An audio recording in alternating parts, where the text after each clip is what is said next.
हिंदी में यूपीएससी की तैयारी से संबंधित प्रोग्राम्स को देखने के लिए सब्सक्राइब करें स्टडी IQIAS हिंदी। ईरान में बीते 5 अक्टूबर को भूकंप की स्थिति देखी गई और उसके बाद सोशल मीडिया हैंडल्स पर इस बात को लेकर के बहसें छिड़ गईं कि क्या ईरान के द्वारा नाभिकीय परीक्षण किया गया है या फिर सही में भूकंप जैसी स्थिति देखी गई।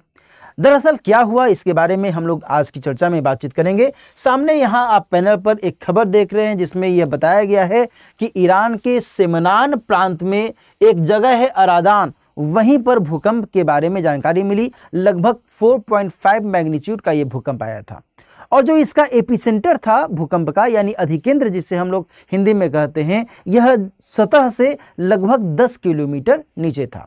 आइए हम लोग इस विषय को थोड़ा और विस्तार से समझेंगे और जानेंगे, लेकिन आगे बढ़ने से पहले मैं आपको ये भी बता दूं कि यदि आप सिविल सेवा परीक्षा की तैयारी कर रहे हैं तो आपका स्वागत है। इनमें 2025, 2026 या फिर 2027 के P2I बैच के अंतर्गत आप इनमें से किसी भी बैच को इनरोल करना चाहते हैं तो आप दिलीप लाइव कोड का इस्तेमाल करते हुए इस कोर्स को ज्वाइन कर सकते हैं। 2025 के लिए जो फास्ट ट्रैक बैच है, इसकी शुरुआत 11 अक्टूबर 2024 से की जा रही है, शाम में 6 बजे से। तो यदि आप इस कोर्स से जुड़ना चाहते हैं तो आज ही इनरोलमेंट लीजिए और अपनी जीएस की तैयारी को बेहतर से बेहतर कीजिए। दोस्तों, इसके अलावा 2026 और 2027 के हिसाब से भी P2I लॉन्ग टर्म बैच की शुरुआत की जा रही है, जिसमें बेसिक से लेकर एडवांस लेवल तक की आपकी तैयारी होगी और इसमें आपको कई सारी सुविधाएं मिल रही हैं। जैसे कि जहां एक तरफ आपको जीएस के सभी चारों पेपर के पाठ्यक्रम आपको बताया जाएगा, इसके अलावा जो एसे और निबंध का पेपर है वह भी आपको इसी कोर्स के अंतर्गत बताया जाएगा। इसके लिए अतिरिक्त शुल्क नहीं लिया जाएगा। इसके साथ साथ आपको मेंटरशिप की सुविधा, पीटी और मेंस के स्तर पर टेस्ट सीरीज की सुविधा, पीटी के स्तर पर टेस्ट में यदि आप रैंक 1 लाते हैं, वीकली टेस्ट में रैंक 1 लाते हैं तो आपको 11,000 रुपये की पुरस्कार राशि मोटिवेशन के तौर पर दी जाएगी। और ये केवल एक सप्ताह के लिए ही नहीं है, बल्कि हर सप्ताह ऐसे रैंक 1 लाने वाले बच्चों के लिए ये पुरस्कार राशि दी जाएगी। तो आप समझ सकते हैं कितनी अधिक सुविधाएं आपको इन कोर्सेज के माध्यम से मिल रही हैं। इसके जरिए आप अपनी जीएस की तैयारी और बेहतर से बेहतर कर सकते हैं। तो यदि आप इनमें से किसी भी कोर्स को ज्वाइन करना चाहते हैं तो आप दिलीप लाइव कोड का इस्तेमाल करना मत भूलिए। इसके जरिए आप इस कोर्स में मैक्सिमम डिस्काउंट के साथ ज्वाइन कर सकते हैं। आइए हम लोग आगे बढ़ते हैं और देन फिर जो वस्तु स्थिति है इसके बारे में समझते हैं कि ईरान में भूकंप आया या फिर वहां पर नाभिकीय परीक्षण किया गया। जहां तक बात आती है भूकंप को लेकर, दोस्तों जैसा कि मैंने आपको बताया भी कि 4.5 मैग्नीट्यूड का यह भूकंप आया था। दूसरा जो महत्वपूर्ण तर्क इस कंटेक्स्ट में दिया जा रहा है वो ये कि ईरान जिस पार्टिकुलर लोकेशन में अवस्थित है उसकी जो अपनी भौगोलिक अवस्थिति है उसके हिसाब से बड़े वलन क्षेत्र पर इसकी स्थिति दिखती है। वलन क्षेत्र का मतलब यदि हम इसको अंग्रेजी में कहें तो मेजर फॉल्ट एरिया जो है FAULT, आपने शायद ज्योग्राफी में पढ़ा होगा। तो फॉल्ट एरिया जहां पर कई सारी जो प्लेटें हैं, प्लेट टेक्टोनिक मेथड के आधार पर आपको मैं बताऊं तो कई सारी जो धरती के अंदर प्लेटें हैं वो एक दूसरे से टकराती हैं, वलन बनते हैं और इस वलन के कारण जो भूकंपीय स्थिति होती है इसके बारे में जानकारी मिलती है। और जहां तक बात आती है ईरान की, ईरान के कंटेक्स्ट में कहा गया है कि ये Eurasian plate, Indian plate, Arabian plate, इन सभी प्लेटों से घिरी हुई है और इसके कारण यहाँ पर बहुत बड़े पैमाने पर जो फॉल्ट्स हैं उनकी उत्पत्ति, उनका जो उभार है वह दिखता है। और ऐसे में ईरान में अक्सर भूकंप के बारे में हमें पता चलता रहता है। तो यहाँ पर जो वर्तमान में 5 अक्टूबर की जो घटना घटी, इसको लेकर के भी यही स्पष्टता अभी तक दिखी है कि दरअसल भूकंप ही आया था, ना कि कोई नाभिकीय परीक्षण किया गया था। जहां तक बात आती है नाभिकीय परीक्षण के संदर्भ में तो पहला तर्क यहां पर यह स्पष्ट हुआ कि साहब यदि नाभिकीय परीक्षण हुआ होगा तो रेडियो एक्टिव इमिशन हुआ होगा, रेडियो सक्रिय उत्सर्जन हुआ होगा। तो ऐसा तो कुछ नहीं हुआ। इसके अलावा न तो ईरान के द्वारा और न ही किसी अंतर्राष्ट्रीय संस्था या किसी अंतर्राष्ट्रीय स्तर पर किसी देश के द्वारा इस पार्टिकुलर घटना को लेकर के दावा किया गया कि नहीं ईरान के द्वारा नाभिकीय परीक्षण किया गया है। यदि ईरान नाभिकीय परीक्षण करता तो ये बता देता, बाद में कि भाई देखो हमने नाभिकीय परीक्षण किया है, या फिर अन्य देशों को भी अपने गुप्तचर के माध्यम से, गुप्तचर एजेंसीज के माध्यम से ये जानकारी मिल जाती। तो ऐसा कुछ भी नहीं हुआ। तो इसलिए जो कयास लगाए जा रहे थे, जो सोशल मीडिया हैंडल्स पर बातें चल रही थी, इसको यहाँ पर विराम मिल जाता है। अब थोड़ा सा हम लोग ये भी समझें कि आखिर जिस ईरान के नाभिकीय गतिविधियों को लेकर के एक शंका की स्थिति लगातार देखी जा रही है, वो क्यों है, इसके पीछे की वजहें क्या हैं।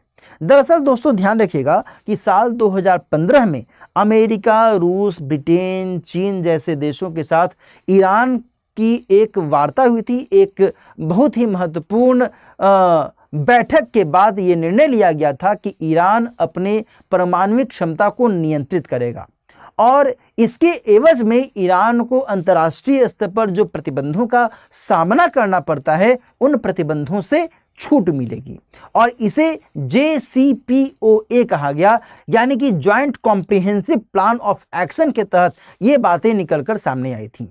लेकिन साल 2018 में जब अमेरिकी राष्ट्रपति डोनाल्ड ट्रंप थे, तो उन्होंने ये कहा कि देखिए ये जो बातचीत हुई थी इसमें कई सारी त्रुटियां हैं, कमियां हैं और इसी आधार पर हम इस वार्ता से अलग हट जाते हैं।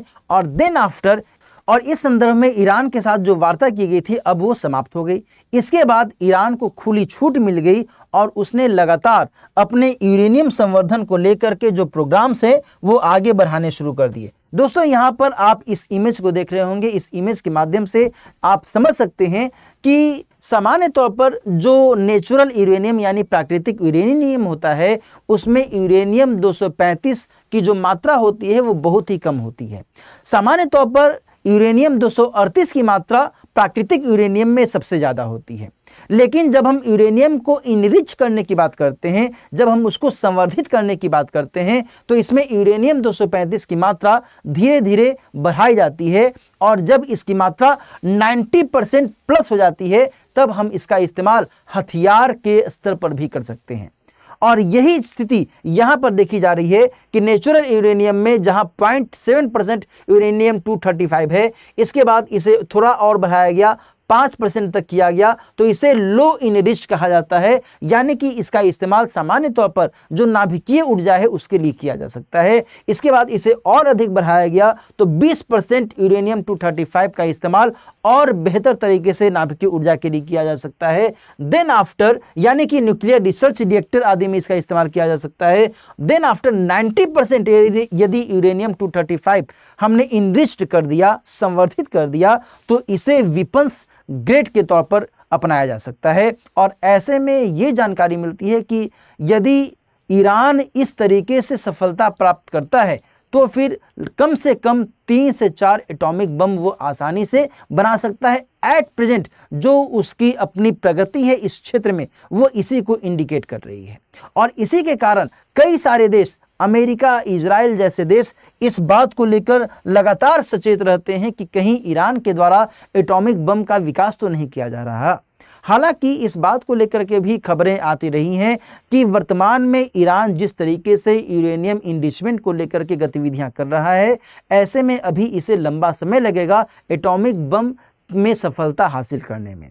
बहरहाल ईरान के कंटेक्स्ट में जो यहाँ पर आप मैप देख रहे हैं, इस मैप के माध्यम से मैंने आपको बताने की कोशिश की है कि ईरान के जो अलग अलग क्षेत्र हैं वहाँ पर नाभिकीय संयंत्र के बारे में जानकारी मिलती है। जैसे कि ये जो महत्वपूर्ण इलाका है बुशेहर कहलाता है, यहाँ पर एक नातांज क्षेत्र है, तेहरान है, क्योम है, फॉर्दो है, इस्फहान है, ये सभी जो पार्टिकुलर रीजन्स हैं यहाँ पर नाभिकीय संयंत्र की व्यवस्था ईरान में की गई है। कभी यदि एग्जामिनेशन में इस पार्टिकुलर लोकेशन को लेकर के सवाल पूछे तो आपको आसानी हो सकती है। तो इस तरीके से आप समझ सकते हैं कि ईरान किस हिसाब से जो अपनी नाभिकीय क्षमता है इसको विकसित करने के लिए लगातार काम कर रहा है। इन बिटवीन जो वस्तु स्थिति है वो ये है कि इजराइल और ईरान दोनों एक दूसरे के अगेंस्ट में खड़े हो चुके हैं और यहाँ पर एक संभावना जताई जा रही है, एक आशंका जताई जा रही है कि कहीं ऐसा न हो कि इन दोनों के बीच का जो तनाव है वह नाभिकीय युद्ध का रूप धारण कर ले। आगे की गतिविधियां जैसी होंगी फिर हम लोग उसके हिसाब से बातचीत करेंगे, मैं आपको उसके हिसाब से अपडेट करूंगा। इन बिटवीन फिर से मैं आपको बता दूं कि यदि आप सिविल सेवा परीक्षा की तैयारी के बारे में विचार कर रहे हैं तो आपका स्वागत है। इनमें से 3 बैच में 2025, 2026 और 2027 इनमें से किसी भी बैच में आप एडमिशन ले सकते हैं जिसमें भी आपको सहूलियत लगता है। इसके लिए आप दिलीप लाइव कोड का इस्तेमाल कर सकते हैं। इसके माध्यम से आप इस कोर्स को बहुत ही आसानी से ज्वाइन कर सकते हैं। मिलते हैं फिर किसी और टॉपिक के साथ। अपना ख्याल रखिए। All the best.